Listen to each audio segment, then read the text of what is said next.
Amin. Haleluya. Sama-sama taruh tangan kanan kita di dada. Saudara dikasih dalam Tuhan, teman-teman di TikTok, teman-teman di Instagram, teman-teman di Zoom, teman-teman di Facebook, taruh tangan kanan kita di dada, tangan kiri kita ke atas. Sama-sama kita katakan, saya masih percaya dalam nama Yesus ada mujizat dalam hidup saya. Ayo, sama-sama kita buat langkah iman pagi hari ini. Sama-sama taruh tangan kanan kita di dada, angkat tangan kiri kita ke atas. Sama-sama kita bilang, masih ada mujizat dalam hidup saya bersama Tuhan Yesus. Katakan amin. Haleluya. Yes. Ketik di kolom komentar, masih ada mujizat dalam hidup saya. Ya, saudara dikasih dalam Tuhan, kita percaya apapun pergumulan kita, apapun masalah hidup kita, selama kita datang sama Tuhan Yesus selalu ada mujizat. Karena Yesus Kristus, Alkitab katakan, tetap sama dulu, sekarang, dan sampai selama-lamanya. Dia dulu sanggup menyembuhkan orang lumpuh berjalan, buta melihat, tuli mendengar, bisu berbicara. Sampai hari ini dia buat mujizat dalam hidup orang percaya. Dan kita adalah orang-orang yang percaya. Itu sebabnya kita sampai hari ini akan lihat mujizat. Haleluya. Ambil Alkitab kita sama-sama. Ambil Alkitab kita di rumah kita masing-masing. Saudara dikasih dalam Tuhan, kita ada dalam Imamat pasal 7 hari ini. Ya, Imamat pasalnya yang ke-7, ayat yang pertama sampai dengan ayat yang ke-10. Ya, Imamat pasal 7 ayat pertama sampai dengan ayat yang ke-10. Yes, bersama Yesus masih ada mujizat. Haleluya, haleluya, haleluya. Inilah hukum tentang korban penebus salah. Kemarin saya sudah bagikan tentang korban penghapus dosa, ya, dimana kita belajar satu hal, bahwa seorang yang datang sama Tuhan tidak akan kehilangan upahnya. Ya, selalu ada upah dalam apa yang kita kerjakan, saudara yang dikasih dalam Tuhan. Baik kita mengerjakan segala sesuatu dalam pekerjaan Tuhan, maupun ketika kita melakukan menabur sesuatu dalam kedagingan kita, selalu ada upah. Ya, karena Alkitab katakan upah dosa adalah maut. Tetapi ketika engkau menabur dalam rohmu, maka engkau akan menuai kehidupan. Jadi apapun yang kita tabur dalam hidup ini, pasti kita akan tuai. Nah, kemarin kita sudah belajar sama-sama. Saya juga sudah bagikan apa yang saya bagikan kemarin di YouTube channel saya, Glenn Latueru. Bapak Ibu bisa lihat di sana, belajar kembali, merenungkan kembali, sehingga setiap hari kita dapati rema, ya, dalam kebenaran firman Tuhan. Dan hari ini kita ada di dalam Imamat 7 ayat 1 sampai dengan 10 tentang korban penebus salah. Inilah hukum tentang korban penebus salah. Korban itu ialah persembahan maha kudus. Di tempat orang menyembelih korban bakaran, disitulah harus disembelih korban penebus salah. Dan darahnya harus disiramkan pada mezbah itu di sekelilingnya. Segala lemak dari korban itu harus dipersembahkan, yakni ekornya yang berlemak dan lemak yang menutupi isi perut. Dan lagi kedua buah pinggang dan lemak yang melekat padanya yang ada pada pinggang dan umbai hati harus dipisahkan beserta buah pinggangnya. Haruslah imam membakar semuanya itu di atas mezbah sebagai korban api-apian bagi Tuhan. Itulah korban penebus salah. Ayat 6. Setiap laki-laki di antara para imam haruslah memakannya. Haruslah itu dimakan di suatu tempat yang kudus. Kemarin juga saya sudah bagikan apa itu dan di mana tempat kudus itu. Itulah bagian maha kudus. Ayat 7. Seperti halnya, perhatikan ayat ini saudara, seperti halnya dengan korban penghapus dosa yang kemarin saya sudah bagikan, demikian juga halnya dengan korban penebus salah. Satu hukum berlaku atas keduanya. Apa itu? Bahwa imam yang mengadakan pendamaian dengan korban itu, bagi dialah korban itu. Ini yang kemarin saya bagikan, ya, bahwa setiap kali seorang imam melakukan korban penghapus dosa, menyelenggarakan ibadah korban penghapus dosa, ataupun yang hari ini kita bahas sama-sama korban penebus salah, itu sama-sama imam tersebutlah yang menikmati, imam tersebut yang mendapat bagian dari hasil korban yang dia adakan. Satu hukum berlaku atas keduanya.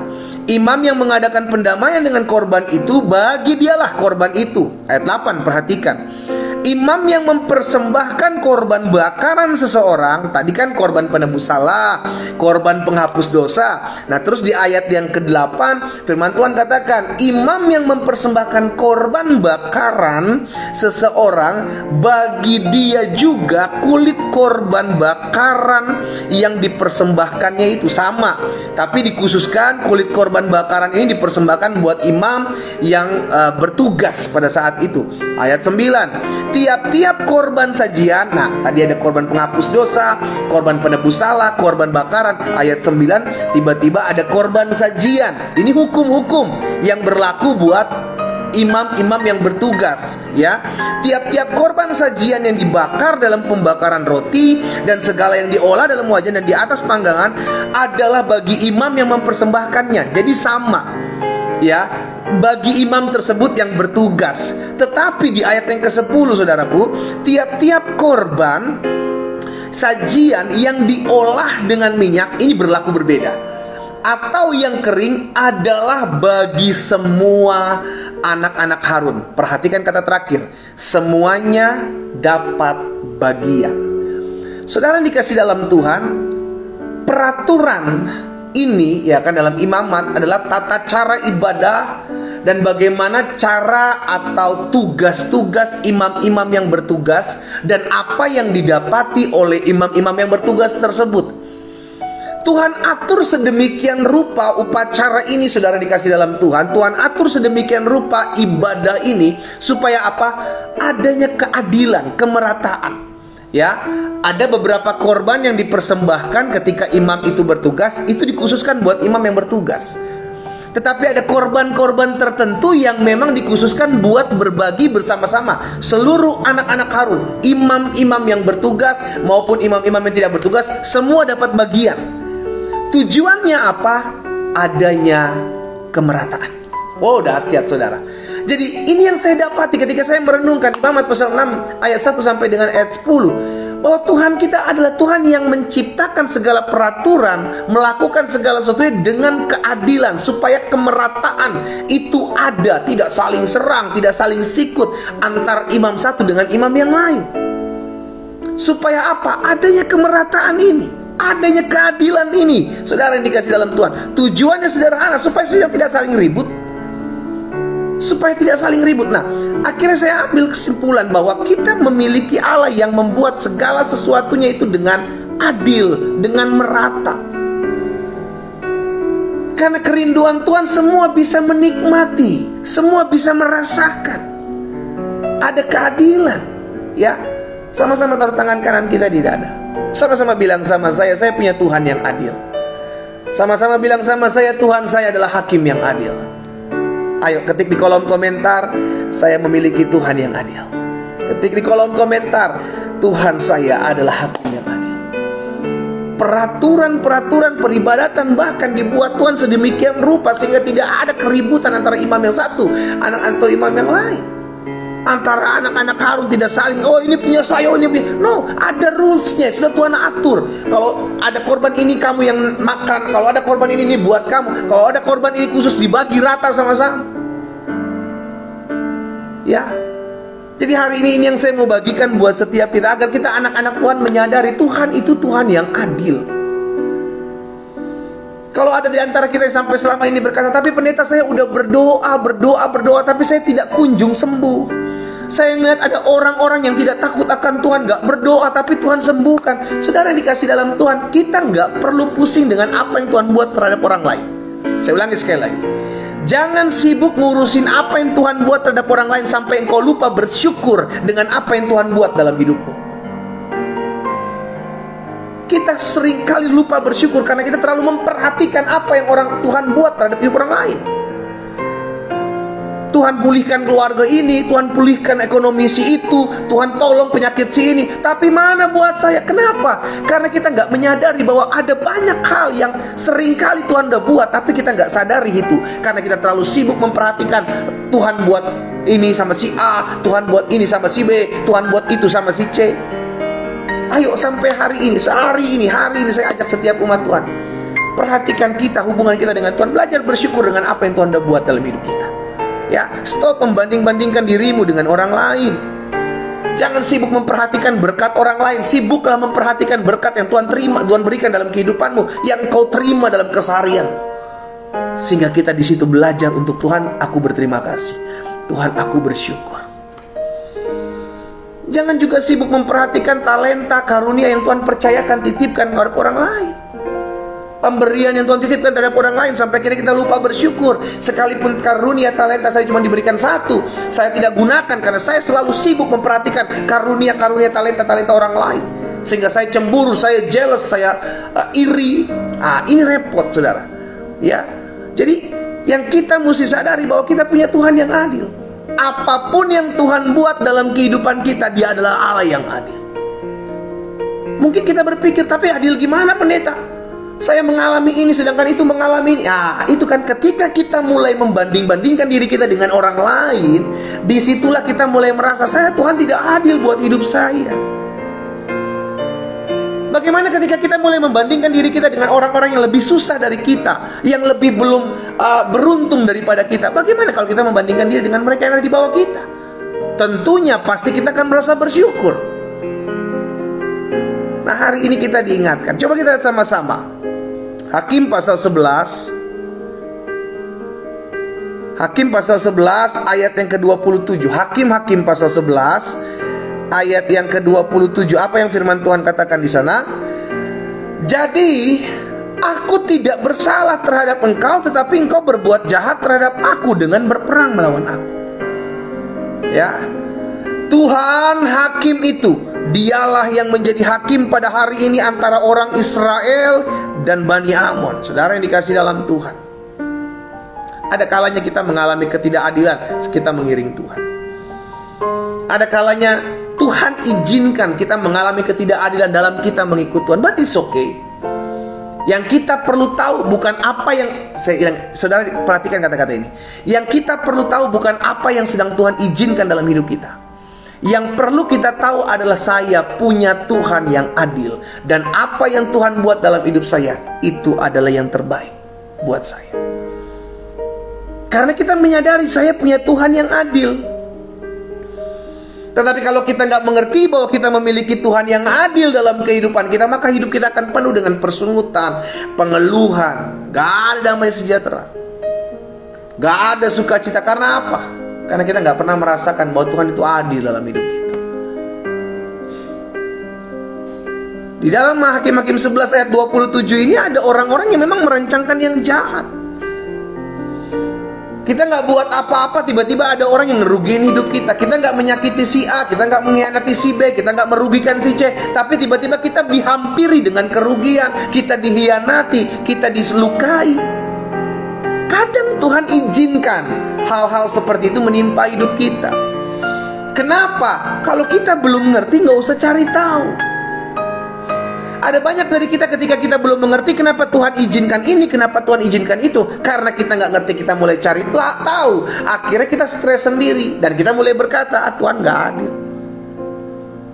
Suatu kali Petrus dibasuh kakinya oleh Yesus. Semua murid-murid dibasuh kakinya oleh Yesus. Petrus tanya sama Yesus, Guru, apa yang kau lakukan?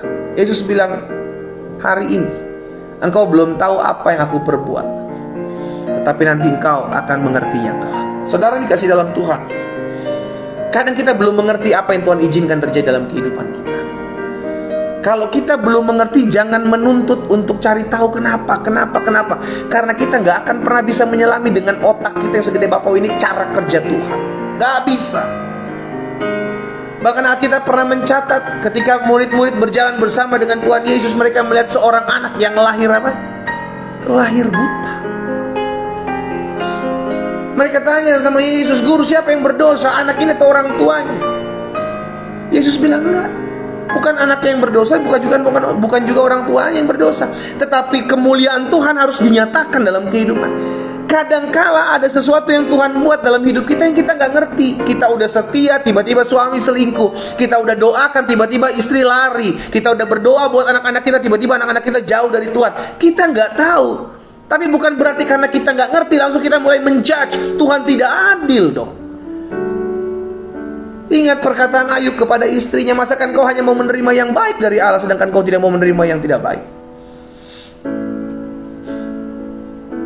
Giliran dapat berkat, giliran dapat sesuatu yang baik, kita bersyukur. Giliran Tuhan izin dalam pemrosesan, kita bersungut-sungut. Saudara yang dikasih dalam Tuhan, ketahuilah, Allah yang memberkati hidup saudara dan saya, Allah yang menganugerahi kelimpahan dalam hidup saudara dan saya, juga adalah Allah yang mendidik kita, mendewasakan kita, dan memproses hidup kita untuk menjadi indah di pemandangannya. Itu Allah yang adil. Tidak hanya apa yang baik saja diberikan, tetapi apa yang membentuk, mendewasakan, mendidik, itu juga diberikan dalam hidup kita. Itu sebabnya kita bilang, Tuhan, Engkau Allah yang adil. Amin. Kalau sesuatu hal hari-hari ini sedang terjadi dalam kehidupan setiap kita, kita belum mengerti, jalani saja. Nggak usah cari tahu, wah kenapa begini, kenapa. Berserah saja. Karena kita tahu apapun yang terjadi dalam kehidupan kita, Tuhan akan buat segala sesuatunya itu menjadi indah. Ya. Nah, saya pelajari di sini saudara dikasih dalam Tuhan, karena kita punya Tuhan Allah yang adil, Allah yang bertindak adil, Allah yang menciptakan keteraturan dalam kehidupan kita sehingga semua adil, semua merata. Karena kita punya Tuhan yang adalah hakim yang adil, maka yang pertama, dengar baik, jangan jadi hakim bagi sesamamu. Ya. Jangan jadi hakim bagi sesamamu. Kita tidak berhak menghakimi siapapun. Kenapa? Karena yang hakim itu Tuhan. Ketik di kolom komentar, saya tidak boleh menghakimi siapapun. Mungkin kau lihat dia bersalah, mungkin kau lihat dia keliru, mungkin kau lihat dia menyimpang. Kalau engkau bisa tegur, kalau engkau bisa memperingati, maksud saya engkau ingati. Tapi bukan berarti engkau menghakimi. Oh dia si jahat, oh dia si begini. Hei, kita bukan hakim. Hakim yang adil itu Tuhan. Dan biarlah dia yang mengambil keputusan dengan bijaksana apa yang harus dia buat terhadap hamba-hamba. Bukan kita yang mulai menghakimi si A, kita mulai menghakimi si B. Apakah kita sempurna? Apakah kita tidak punya kekurangan? No, kita juga belum sempurna. Kita juga belum punya, kita juga masih punya kekurangan, sudah dikasih dalam Tuhan. Ya, coba lihat di dalam Yohanes 7 ayat 24. Yohanes pasal 7 ayat 24.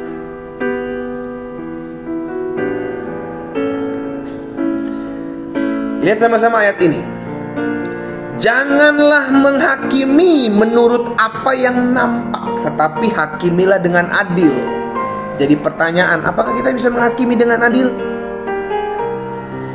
Manusia selalu melihat apa yang nampak. Kita nggak bisa menghakimi dengan adil. Kalau kita tidak bisa menghakimi dengan adil, maka stop menghakimi.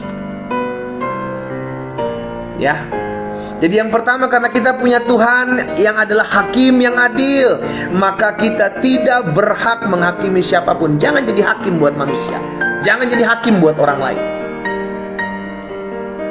Ukuran yang sama yang engkau ukur kepada sesamamu, ukuran yang sama akan ditimpakan kepadamu. Kalau engkau tidak mau dihakimi, jangan menghakimi orang lain. Ketik di kolom komentar, kalau saya tidak mau dihakimi, saya tidak boleh menghakimi orang lain. Ini udah hukumnya saudaraku. Tuhan Yesus ingatkan buat setiap kita, apapun juga yang kamu perbuat, supaya orang lain perbuat kepadamu, lakukan itu kepada mereka. Kalau engkau ingin dihargai, belajar menghargai orang lain. Kalau engkau tidak ingin dihakimi, jangan menghakimi orang lain. Itulah hukum yang memang harus kita lakukan dalam kehidupan kita, ya. Yang pertama, karena Tuhan kita adalah hakim yang adil, maka kita tidak berhak menjadi hakim buat siapapun. Jangan menghakimi siapapun, karena kita tidak bisa menghakimi dengan adil.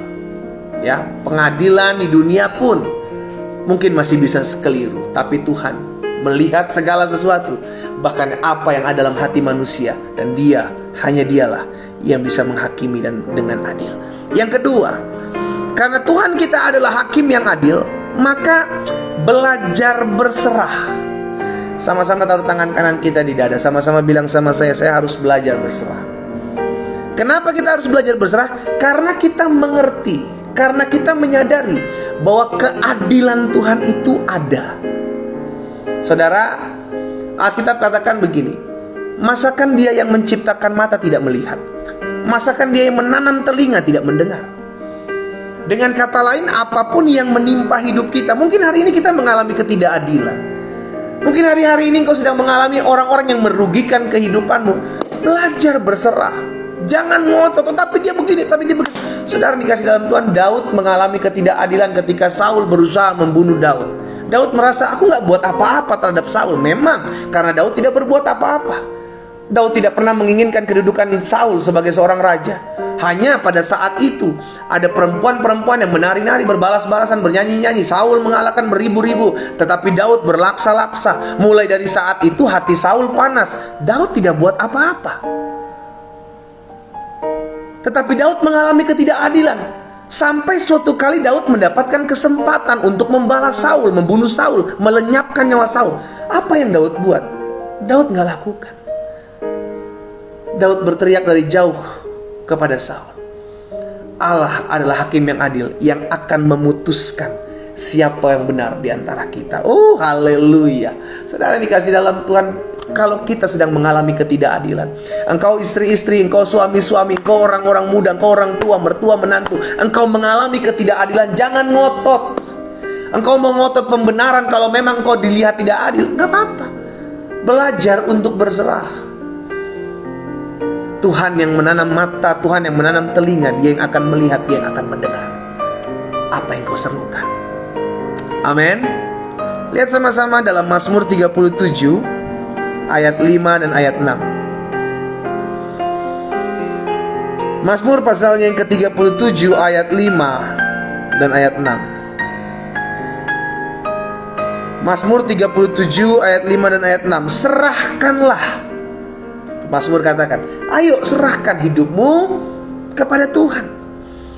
Dan bukan cuma menyerahkan, dan percayalah kepadanya, maka Dia akan bertindak. Kalau engkau mau melihat Tuhanmu turun tangan bertindak membela perkaramu, maka engkau belajar berserah. Saya ulangi ya, sesuai dengan Mazmur 37 ayat 5 dan 6 ini. Kalau engkau mau melihat Tuhanmu bertindak dalam hidupmu, maka belajar berserah. Bukan menyerah, tapi berserah. Berserah maksudnya apa? Tuhan, aku membawa setiap pergumulanku. Aku mengalami ketidakadilan, aku difitnah, tapi aku tahu Tuhan adalah Tuhan yang adil. Aku berserah dan aku lihat keadilan Tuhan akan dinyatakan. Itu sebabnya di ayat yang ke-6 pemazmur bilang begini, Ia akan memunculkan kebenaranmu. Haleluya. Ia akan memunculkan kebenaranmu seperti terang dan hakmu seperti siang.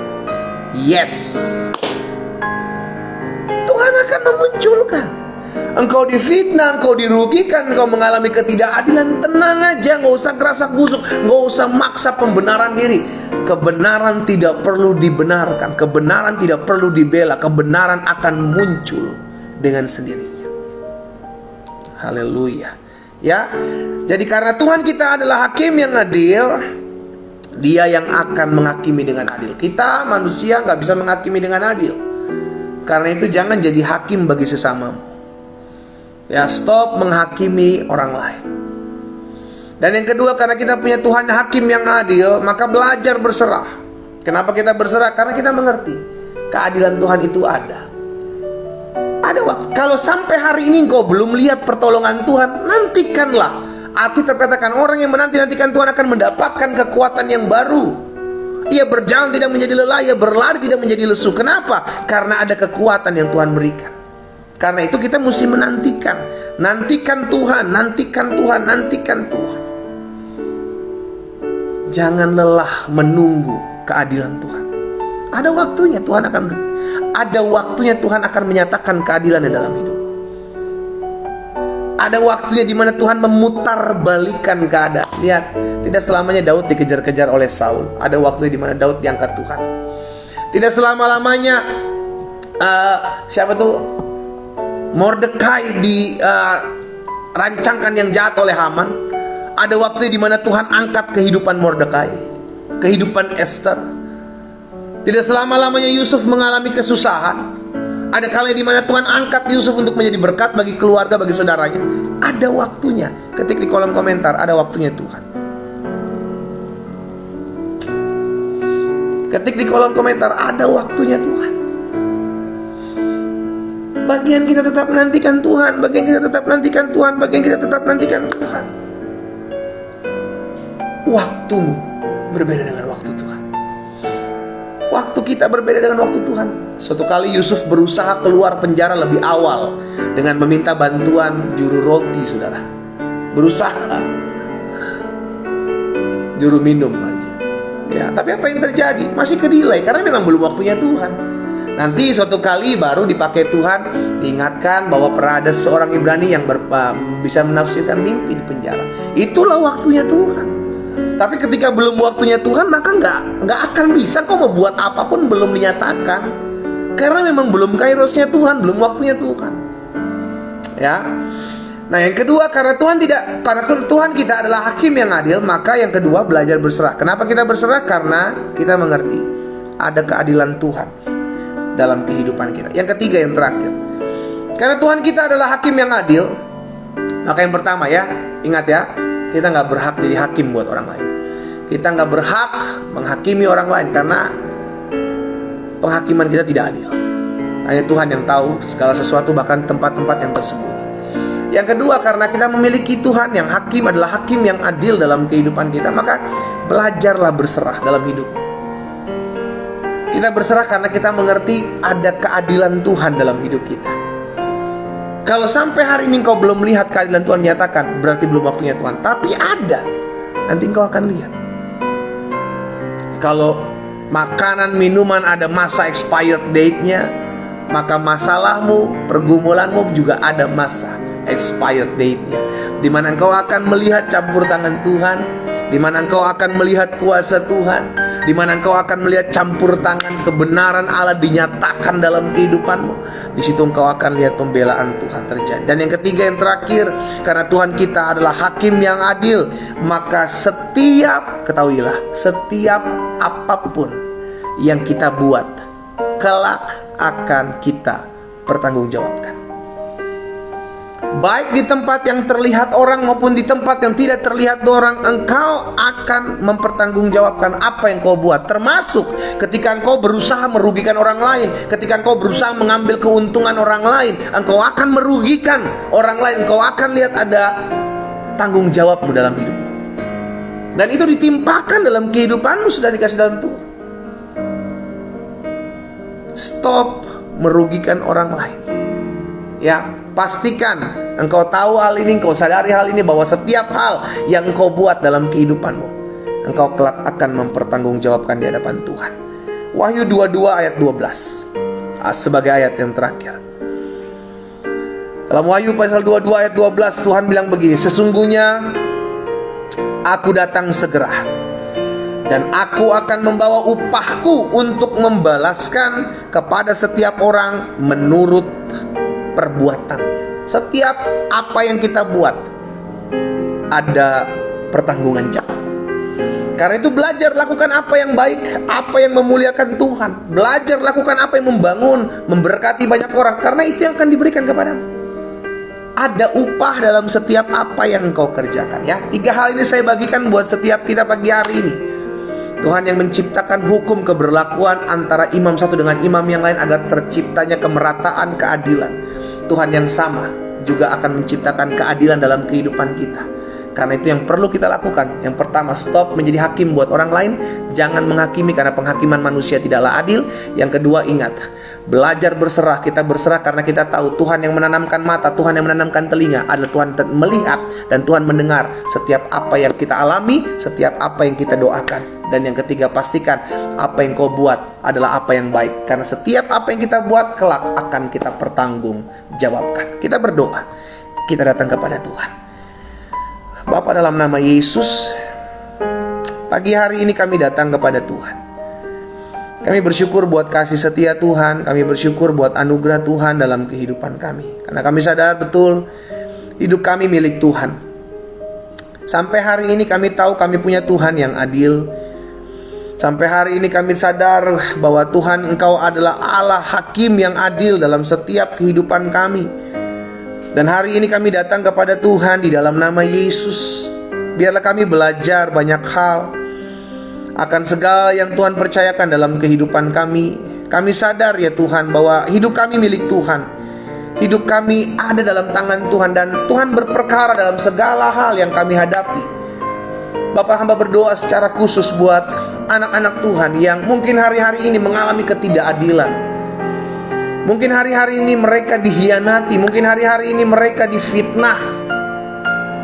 Jika itu adalah doamu, saudaraku, taruh tangan kananmu di dada. Jika engkau sedang mengalami hari-hari ini ketidakadilan, saya mau berdoa buat saudara. Engkau sudah dengarkan firman Tuhan. Ayo responi firman Tuhan dengan berserah. Saya mau berdoa secara khusus buat engkau yang sedang mengalami ketidakadilan, engkau yang sedang difitnah hari-hari ini, engkau yang sedang mengalami orang-orang yang berusaha menjegal hidupmu. Ayo taruh tangan kananmu di dada. Saya mau berdoa buat saudara. Bapak, pagi hari ini hamba berdoa di dalam nama Yesus. Ada anak-anak Tuhan yang meletakkan tangan kanan mereka di dada. Mereka mengalami ketidakadilan. Mereka mengalami kesusahan hidup yang membuat mereka merasakan juga mungkin bahwa Tuhan tidak adil dalam hidup mereka. Atau ada anak-anak Tuhan yang mungkin hari-hari sedang mengalami fitnahan, sehingga mereka terpuruk. Tapi hari ini hamba berdoa bersatu hati bersama dengan anak-anak Tuhan di dalam nama Yesus. Biar Tuhan campur tangan, Kau tetap menjadi Allah yang membela setiap perkara-perkara anak-anakmu, yang berserah, yang berharap di dalam nama Yesus. Sehingga kami percaya sampai hari ini Tuhan kami tidak pernah berubah. Engkau yang menanamkan telinga, masakan Kau tidak mendengar, Tuhan? Engkau yang memberikan mata manusia untuk melihat, masakan Kau tidak melihat apa yang anak-anak Tuhan alami? Itu sebabnya hari ini kami bersatu hati dalam nama Yesus. Bahwa setiap mereka yang mengalami hari-hari ini ketidakadilan, bahwa setiap mereka yang mengalami hari-hari ini fitnahan-fitnahan orang jahat, hamba berdoa dalam nama Yesus, terjadi lawatan kuasa Tuhan dalam hidup mereka. Ada ketenangan dalam mereka menjalani hari-hari hidup mereka. Ada kedamaian dalam mereka menjalani hari-hari hidup mereka. Dalam nama Yesus, melepaskan berkat, kasih, kuasa, damai, sejahtera, sukacita ada dalam hari-hari hidup mereka. Hamba serahkan mereka masing-masing ke dalam tangan Tuhan. Hamba juga berdoa ya Bapa, di dalam nama Yesus, menyerahkan ke dalam tangan Tuhan. Tuhan tolong kami, agar hari-hari ke depan kami menjadi orang-orang yang belajar untuk melakukan apa yang baik bagi semua orang. Karena kami tahu apa yang kami buat akan kami pertanggungjawabkan kelak. Apa yang kami lakukan ada upah dalam segala apa yang kami kerjakan. Bahkan Tuhan Yesus tolong setiap kami, agar mulai hari ini kami tidak lagi menjadi hakim bagi sesama kami. Agar hari ini kami tidak lagi menjadi orang-orang yang belajar menghakimi orang lain dengan segala kekurangan, keterbatasan mereka. Kami diingatkan, kami disadarkan bahwa kami juga masih punya banyak kekurangan, kelemahan. Itu sebabnya biarlah sebagai seorang istri, sebagai seorang suami, anak-anak muda, mertua, menantu, biarlah mereka tetap selalu saling mengasihi, saling menopang di dalam nama Yesus. Bukan saling menyerang, bukan saling menghakimi, di dalam nama Yesus. Kami tidak mau membiarkan kesempatan iblis mengambil keuntungan atas relationship kami, atas hubungan kami satu dengan yang lain. Di dalam nama Yesus, Tuhan tolong setiap kami anak-anak-Mu. Terima kasih Bapa yang baik.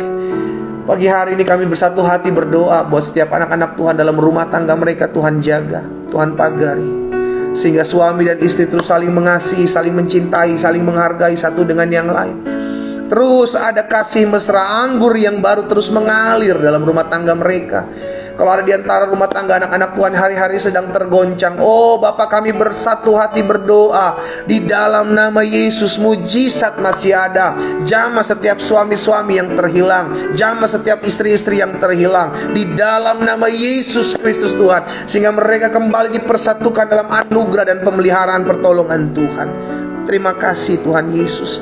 Kami juga berdoa buat yang sakit, karena kami percaya tanda-tanda ini menyertai orang percaya. Ikan tumpangkan tangan seorang sakit, dan orang sakit itu menjadi sembuh. Kami letakkan tangan kanan kami di bagian tubuh kami yang sakit pagi hari ini, dan kami percaya dengan iman di dalam nama Yesus, oleh bilur-bilur-Mu kami yang sakit sudah dijamah dan disembuhkan Tuhan. Dalam nama Yesus kami terima dengan iman. Di dalam nama Yesus kami sembuh. Terima kasih Tuhan Yesus. Hamba juga berdoa buat setiap anak-anak Tuhan yang hari-hari sedang mencari pekerjaan. Oh, biarlah Tuhan bukakan jalan bagi mereka. Mereka mengalami kuasa mujizat Tuhan dalam hidup mereka. Mereka melihat pekerjaan yang berasal daripada Tuhan. Di dalam nama Yesus ada campur tangan Tuhan dalam hidupnya. Bahkan hamba berdoa bahwa setiap pekerjaan, usaha, bisnis dari anak-anak Tuhan, berkat-Mu ada atas hidup mereka. Kami pegang janji firman Tuhan, selama kami tidak menyimpang ke kanan dan ke kiri, apapun yang kami kerjakan dibuat tangan Tuhan berhasil, dan apapun yang kami buat dibuat tangan Tuhan beruntung. Di dalam nama Yesus Kristus Tuhan. Terima kasih Bapa. Hamba juga berdoa ya Tuhan, dalam nama Tuhan Yesus, apapun yang mereka rencanakan di hari-hari ke depan, biarlah Tuhan campur tangan, biarlah Tuhan buka jalan. Tuhan, ada anak-anak Tuhan yang hari-hari ini melihat usaha mereka sepi. Hari-hari ini hamba berdoa buat setiap mereka yang hari-hari ini merasa usahanya sedang sepi. Di dalam nama Yesus, bukakan anugerah-Mu dalam hidup mereka ya Tuhan, sehingga mereka melihat berkat pemeliharaan Tuhan dalam kehidupan masing-masing mereka. Di dalam nama Tuhan Yesus Kristus. Terima kasih Bapa. Pagi hari ini hamba juga berdoa mengucapkan berkat di dalam nama Tuhan Yesus Kristus. Biarlah kasih karunia Tuhan, berkat-Mu ada atas setiap anak-anak Tuhan yang bergabung dalam doa pagi ini. Kami percaya, kami yang memulai hari ini bersama dengan Tuhan, melalui firman-Mu kami diubahkan, melalui pujian penyembahan kami menikmati hadirat Tuhan. Bahkan melalui doa-doa kami melihat terobosan. Itu yang terjadi dalam hidup kami, di dalam nama Tuhan Yesus Kristus. Terima kasih Bapa yang baik. Hamba juga berdoa secara khusus di dalam nama Tuhan Yesus, menyerahkan ke dalam tangan Tuhan yang kuat setiap orang-orang muda yang hari-hari ini sedang mengalami masalah dalam masa muda mereka, mungkin dalam studi mereka ya Tuhan, atau mungkin dalam hubungan mereka, menjalin hubungan dengan orang-orang yang tidak berkenan kepada Tuhan. Bapa, dari tempat ini hamba berdoa dalam nama Yesus, biarlah Tuhan berperkara atas orang-orang muda ini. Tetapkan, teguhkan hati mereka Tuhan, sehingga sungguh mereka melihat campur tangan Tuhan, sehingga sungguh mereka melihat anugerah Tuhan dinyatakan dalam nama Yesus atas hidup mereka. Karena kami percaya orang-orang muda ini milik kepunyaan Tuhan. Hidup mereka dijaga, hidup mereka dipelihara. Hamba berdoa di dalam nama Tuhan Yesus Kristus, Tuhan jauhkan mereka dari setiap pergaulan yang buruk, halaukan mereka daripada setiap niat rancangan orang jahat. Tapi biarlah masa muda mereka berikan kepada Tuhan, dan sungguh mereka melihat Tuhan yang mengangkat masa muda mereka naik dan bukan turun, menjadi kepala dan bukan ekor, sebab tangan Tuhan yang memberkati. Hamba berdoa juga buat setiap orang-orang tua yang berdoa buat anak-anak mereka. Oh Tuhan, buka jalan, Tuhan campur tangan, Tuhan adakan mujizat, sehingga orang-orang tua yang berdoa buat anak-anak mereka akan melihat lawatan kuasa doa-doa mereka dijawab Tuhan. Ada anak-anak yang dipulihkan, ada orang-orang muda yang mengalami kuasa dan lawatan Allah di dalam nama Yesus. Secara khusus hamba berdoa, kalau ada orang-orang muda yang pagi hari ini berdoa bersama-sama dengan hamba di tempat mereka masing-masing, mereka berdoa agar mendapatkan pasangan hidup. Hamba berdoa dalam nama Yesus, Tuhan pertemukan mereka dengan pasangan hidup yang berasal daripada Tuhan, yang mengasihi Tuhan Yesus, mencintai Tuhan Yesus. Bahkan hamba berdoa dalam nama Yesus, mereka melihat pembelaan, pertolongan, promosi Tuhan terjadi di dalam nama Tuhan Yesus. Bahkan mengasihi, menghargai hidup anak-anak Tuhan. Tuhan pertemukan dengan anak-anak Tuhan juga yang mencintai Tuhan Yesus. Kalau ada yang merencanakan pernikahan dalam waktu dekat, hamba juga berdoa dalam nama Yesus agar semua dipersiapkan dengan baik. Tuhan campur tangan, Tuhan tolong sehingga dana-dana yang diperlukan tercukupi dalam anugerah dan mujizat Tuhan di dalam nama Tuhan Yesus. Bapak, terima kasih.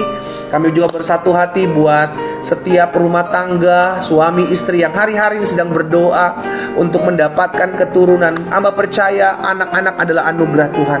Itu sebabnya kami bersatu hati, kami bersepakat dalam nama Yesus, biarlah Tuhan campur tangan dalam rumah tangga mereka, sehingga mereka dipercayakan keturunan-keturunan ilahi atas hidup rumah tangga mereka dalam nama Yesus. Bukakan kandungan istri-istri yang ada ya Tuhan, berkati kesehatan mereka, reproduksi mereka diberkati Tuhan di dalam nama Tuhan Yesus Kristus.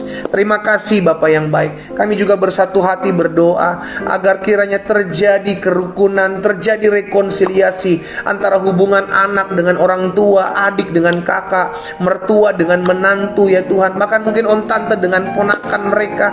Hari ini kami satukan hati kami dalam nama Yesus. Biar ada rekonsiliasi, ada pemulihan, terjadi kedamaian di tengah-tengah keluarga anak-anak Tuhan yang bersekutu dengan Tuhan. Oh, dalam nama Yesus Tuhan, campur tangan. Terima kasih Tuhan Yesus, terima kasih.